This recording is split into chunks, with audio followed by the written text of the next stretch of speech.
Hi friends, I live with a condition called PoTS, and it's mainly because of my PoTS that I have to use a wheelchair. I'm going to explain what PoTS is because even though it's not a rare condition, lots of people haven't heard of it or perhaps aren't aware of it, which doesn't actually matter because it is so underdiagnosed. There definitely is value in being aware of it. I tend to notice that when people share a story about somebody who has a mystery condition that, you know, they cannot find a diagnosis, I always think at the back of my mind, I bet it's PoTS, because it's such a complex condition that can lead to such a wide range of symptoms that quite often, where there's medical mystery, there's PoTS. That's just what I've noticed, don't shoot the messenger. So PoTS is a condition that affects the autonomic system, and people are generally quite unaware of the autonomic system because it should just be going on in the background. You know, we shouldn't really need to be changing the oil, we shouldn't need to be resetting her.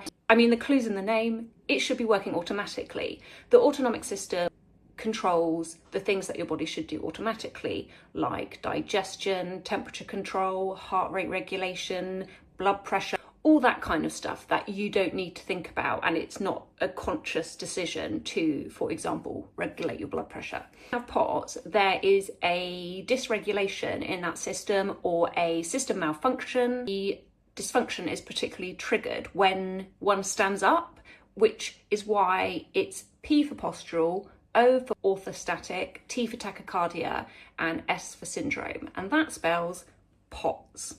A big symptom that is quite often a diagnostic factor is the tachycardia. So for me personally, when I stand up, my heart rate goes higher and higher and higher, and my blood pressure also happens to go lower and lower. And because I can't sustain my blood pressure when I'm upright, my heart will just continue to get faster and faster, and if I was going to continue to stand, I would eventually just pass out. Standing for me triggers a lot of symptoms.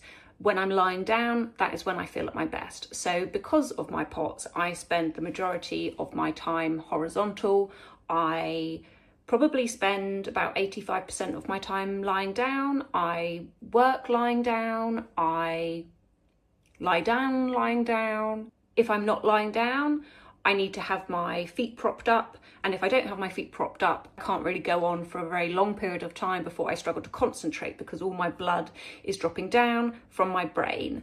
The range of symptoms that come with PoTS is really varied, and it's different for everybody. The extent that someone is affected by PoTS varies on person to person. There's lots of moving parts. It's also pretty common for people to have PoTS alongside another condition. For me personally, I also have ME and I have small fibre neuropathy.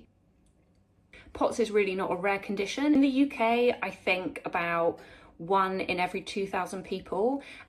The thing I personally find quite frustrating about it being so hard to get a PoTS diagnosis, for example, it took me about 17 years to get a diagnosis. The frustrating aspect I find is that it's actually very affordable and easy to test for PoTS. It's at least very easy and relatively inexpensive to rule it out as a potential cause of symptoms. Your heart rate is raised by more than 30 beats per minute from your lying down beats per minute to your standing beats per minute.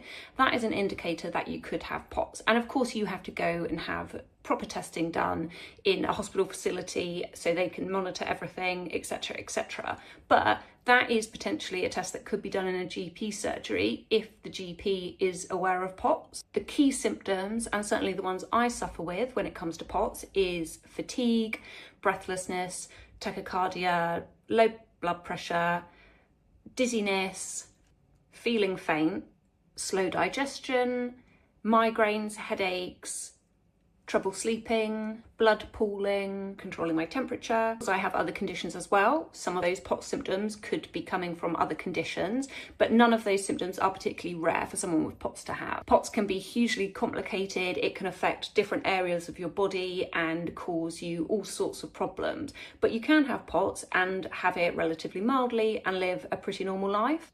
I've had periods of my life where I wouldn't identify myself as disabled. I've lived quite a full life with PoTS, and I've also had periods of my life that have not been full. They have been really difficult and mostly bedridden. And for me, if I didn't have a wheelchair, I wouldn't be able to stand for long enough to ever leave the house. I would simply perish before I even got to the end of the drive.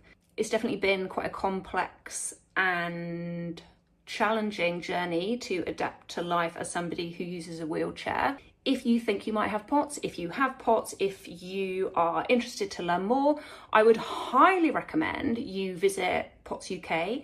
They have a website, it's a UK-based PoTS charity, and they are an amazing source for information and resources, and they also run support groups. It can be really hard when you have a long-term condition for people to understand, and I understand why. It's down to lack of awareness. Is one of the other reasons I'm making these kind of cringe piece to camera videos.